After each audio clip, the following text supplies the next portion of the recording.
कहानी की शुरुआत में हम एक कबीले को देखते हैं जो जंगल में शिकार कर रहा होता है। दरअसल ये कबीले वाले अपने पुराने रीति रिवाज को फॉलो कर रहे होते हैं। इनका खाना पीना सब जंगल में से ढूंढकर किया जाता है। इन्होंने पूरे गांव में अलग अलग तरह से शिकार करने के लिए जाल बिछाए होते हैं, जिससे वो आसानी से जानवरों का शिकार कर सके। तभी हम देखते हैं कि इनके जाल में एक सूअर फंस जाता है और उसकी दर्दनाक मौत हो जाती है। इसके बाद ये कबीला शिकार करके बहुत खुश होता है, क्योंकि उनको अपने कबीले के लिए खाना मिल जाता है। जब उस सूअर को काटते हैं तभी हम एक शादीशुदा लड़के को देखते हैं जिसका नाम जगुआर होता है। उसे झाड़ियों में कुछ हलचल नजर आती है। वो झाड़ियों की तरफ देखता है और बोलता है कि कौन है, बाहर निकलो। तभी झाड़ियों में से 4 आदिवासी निकलते हैं और इनके सामने बड़ी बड़ी मछलियों को रख देते हैं और बोलते हैं कि हमको इस रास्ते से आगे जाना है। दरअसल ये इन आदिवासियों का रीति रिवाज होता है कि जब कोई किसी रास्ते से गुजरता है तो उसे तोहफा यानी कि गिफ्ट देना होता है। तभी हम देखते हैं कि झाड़ियों में से और लोग भी निकल रहे हैं। इसको देखकर जगुआर बहुत हैरान होता है, क्योंकि उसमें से बहुत से आदिवासी घायल होते हैं। जगुआर पूछता है कि तुम्हारे साथ क्या हुआ है। फिर एक आदिवासी कहता है कि हमारा कबीला तबाह हो गया, यानी कि खत्म हो गया, और अब हम एक नई जगह पर अपना कबीला बसाएंगे। इसको सुनकर जगुआर जानना चाहता है कि ऐसा क्या हुआ तुम्हारे साथ। तभी जगुआर का पिता अपने कबीले का सरदार भी होता है। वो जगुआर को उनके पास जाने से मना कर देता है। इस बात से जगुआर बहुत परेशान होता है, क्योंकि उसे लगता है कि कुछ तो बात है जो ये लोग तबाह हो गए। वो जानना चाहता है पर उनसे कुछ नहीं पूछ पाता। इसके बाद ये सब अपने कबीले में लौट आते हैं। इनके कबीले का माहौल बहुत ही अच्छा होता है। सब एक साथ मिलजुल कर रहते हैं और एक दूसरे के साथ हंसी मजाक भी करते हैं।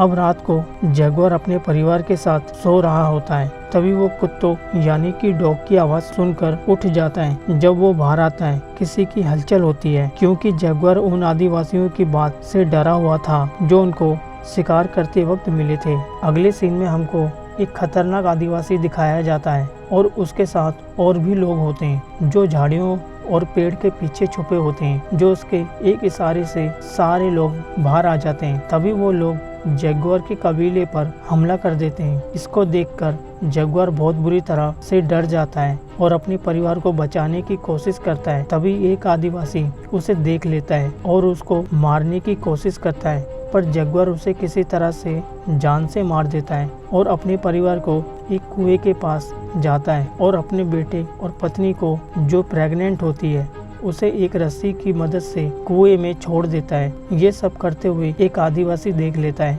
जगुआर जल्दी से जल्दी रस्सी नीचे गिराने लगता है, जिससे उसकी पत्नी नीचे गिर जाती है। हमलावर जगुआर पर अटैक कर देता है, पर हम देखते हैं कि जगुआर एक ताकतवर होता है, जिससे वो उसको भी जान से मार देता है। जगुआर अपनी पत्नी से कहता है कि मुझे अपने कबीले की मदद करनी होगी, जिससे वो जाने लगता है। ये सुनकर उसकी पत्नी मना कर देती है, पर जगुआर अपनी पत्नी से वादा करता है कि मैं वापस जरूर आऊंगा। ये बोलकर वो चला जाता है। तभी हम कबीले को देखते हैं जिसमें जगुआर के सारे लोग को बंदी बना लिया गया है, जिससे कुछ लोग की मौत भी हो गई है। इसके बाद हम एक बहुत ही खतरनाक आदिवासी को देखते हैं जिसका नाम मिडलाई होता है। जगुआर उसे जान से मारने की कोशिश करता है, लेकिन तभी इन सब का सरदार आ जाता है और जगुआर को भी बंदी बना लिया था। मिडलाई जगुआर को मारना चाहता है, पर उसका सरदार उसे साफ मना कर देता है। सरदार कहता है कि मुझे इसकी ज़रूरत है। जगुआर के पिता भी बंदी होते हैं। तभी वो अपने पिता से कहता है, मुझे माफ़ कर दो पिताजी।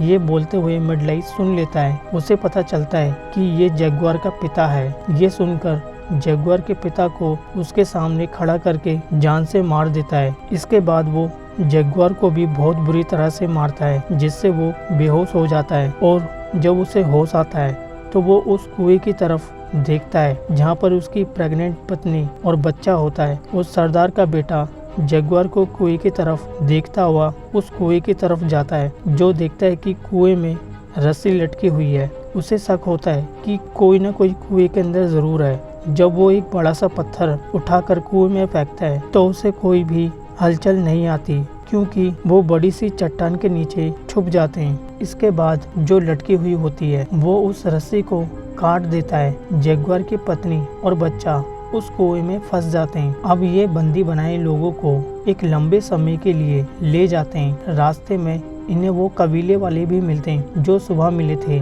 जिन्होंने इनके सामने मछली रखी थी। रास्ता इतना कठिन था कि उनकी हालत बहुत ही खराब हो जाती है। जब इनसे चला नहीं जाता तो वो इनको बुरी तरह मारते हैं। इसके बाद ये आदिवासी वहां आ जाते हैं जहां पर इनका पहले से ही कबीला होता है। हम देखते हैं कि यहाँ पर काफी सारी डेड बॉडी पड़ी हुई थी। इसे देखकर हमें पता चलता है कि इस कबीले में एक बीमारी फैल गई थी, जिससे ज्यादातर आदिवासियों की मौत हो गई थी। हमें ये पता चलता है कि ये बीमारी छूने से फैलती है। तभी हम एक बच्चे को देखते हैं। वो उस आदिवासियों से बोलता है कि बहुत जल्दी पवित्र समय आने वाला है, दिन में अंधेरा हो जाएगा और एक आदिवासी तुम सबको जान से मार डालेगा, जिससे तुम्हारा पूरा साम्राज्य खत्म हो जाएगा। इसके बाद ये सब आगे चले जाते हैं और एक ऐसी जगह पर जाते हैं जहाँ पर बहुत सारे मजदूर थे। उनको देखकर ऐसा लग रहा था कि उन लोगों से जबरदस्ती काम करवाया जा रहा है। आगे चलने पर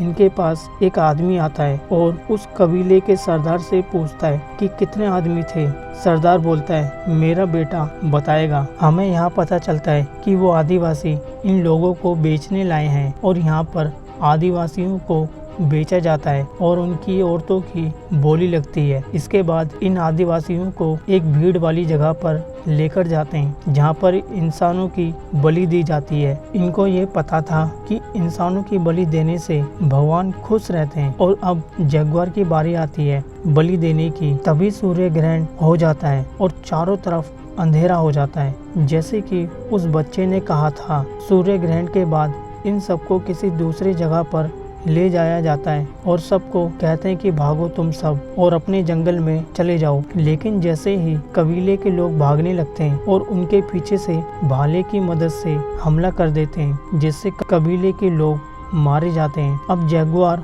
और उसका साथी भागता है। जगुआर को एक तीर लगता है जो उसके शरीर से आर पार हो जाता है, लेकिन वो अभी भी जिंदा होता है। यहाँ पर आदिवासी का बेटा होता है, वो जगुआर को जान से मारने आता है, पर उससे पहले एक जख्मी आदमी उसको गिरा देता है। फिर सरदार का बेटा उसे वही मार देता है और उसके बाद चाकू निकालकर जगुआर के पास आगे बढ़ता है। लेकिन जगुआर को तीर लगा था, उस तीर की नोक को तोड़कर और उस आदिवासी के बेटे की गर्दन में घुसा देता है और वहां से भागने लगता है। यहाँ सरदार का बेटा मरने वाला होता है। इसे देखकर सरदार पागल हो जाता है और अब वो किसी भी हालत में जगुआर को जान से मारने के लिए उसके पीछे चला जाता है। यहाँ हम जगुआर को देखते हैं जहाँ पर लाशों का ढेर लगा होता है। ये सब उस पेड़ के नीचे से गुजरते हैं जिसके ऊपर जगुआर छुपा होता है, लेकिन ये सब उसे देख नहीं पाते। कुछ दूर जाने पर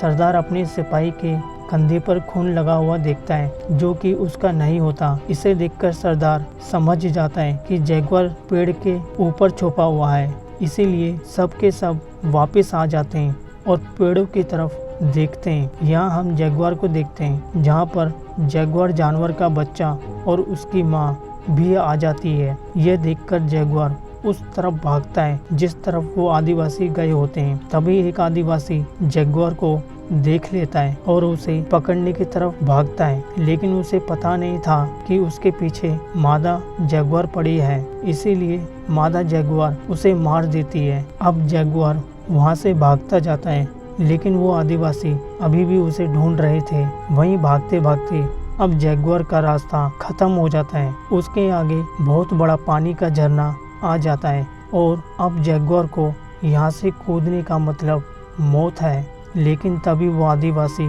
आ जाते हैं। इस तरह वो दोनों जगह मौत को देखता है, पर जैगुआर पानी के झरने के ऊपर से कूद जाता है। उसकी किस्मत अच्छी थी जो बच जाता है। अब वो ऊपर देखता है, वहाँ पर उनका सरदार और सिपाही होते हैं, देख रहे होते हैं। जैगुआर कहता है कि दम है तो आ जाओ, क्योंकि वो अब अपने जंगल में आ जाता है। जैगुआर कहता है अगर अपनी माँ का दूध पिया है तो आ जाओ। अब सरदार का सिपाही जाने से मना करता है, क्योंकि उसे उस बच्चे की भविष्यवाणी याद आ जाती है। उसने कहा था कि तुम्हारा अंत जल्दी आएगा और बाहर से एक आदमी आएगा जो तुम्हें अपने जंगल में ले जाएगा और फिर कभी तुम वापस नहीं जा पाओगे। लेकिन सरदार उसे चाकू मार देता है और कहता है कि बुज़दिल लोग मेरे साथ नहीं होने चाहिए। तभी सब एक के बाद एक झरने के ऊपर से कूद जाते हैं, जिससे एक की मौत हो जाती है और बाकी पानी से बचकर किनारे तक आ जाते हैं। अब हम जैगुआर को देखते हैं जो भाग रहा होता है और वो एक दलदल में गिर जाता है। फिर वो बहुत कोशिश के बाद बाहर निकल जाता है और उसके पूरे शरीर पर कीचड़ लगा था और उसका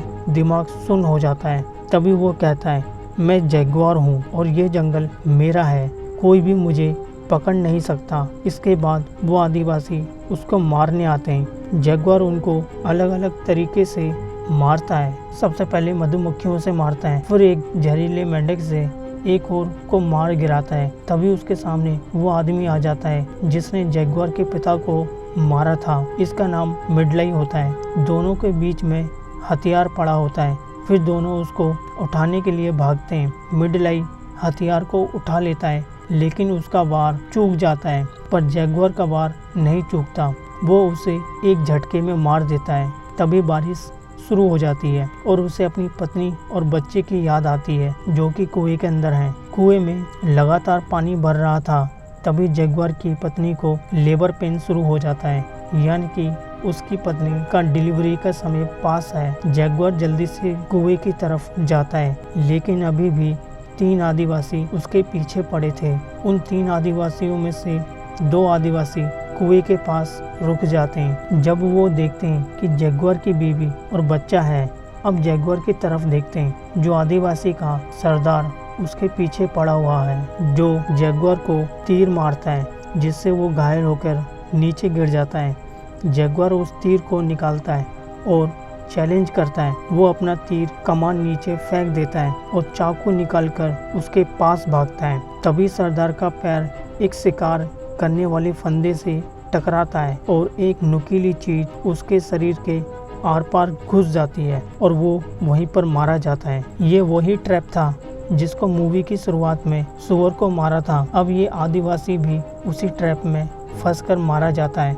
अब जैगुआर को यहाँ से भागना पड़ता है, क्योंकि कबीले के 2 आदिवासी उसका पीछा कर रहे थे। वहीं दूसरी तरफ कुएं में लगातार पानी भर रहा था और इसके देखते ही देखते जैगुआर की पत्नी पानी में अपने बच्चे को जन्म दे देती है। यहाँ जैगुआर भागता हुआ समुद्र के किनारे आ जाता है और इसको देखकर हैरान होता है। तभी उसके पीछे दोनों आदिवासी आ जाते हैं और जैगुआर को नहीं मारते। फिर सब समुद्र की तरफ देखते हैं। अब समुद्र में बड़े बड़े जहाज और कश्तियाँ दिखाई देती हैं। फिर जैगुआर वापस उस कुएं की तरफ भागता है और अपने पूरे परिवार को बचा लेता है। आखिर में हम जैगुआर को अपने पूरे परिवार के साथ जंगल में होता है। जैगुआर की पत्नी शिप को देखकर बोलती है हमें उनके पास जाना चाहिए कि नहीं। इस पर जैगुआर मना कर देता है और कहता है कि हमको जंगल में जाना चाहिए। दरअसल इन बड़े बड़े जहाज में आए लोग यूरोपियन थे जो इन टापू पर कब्जा करने आए थे।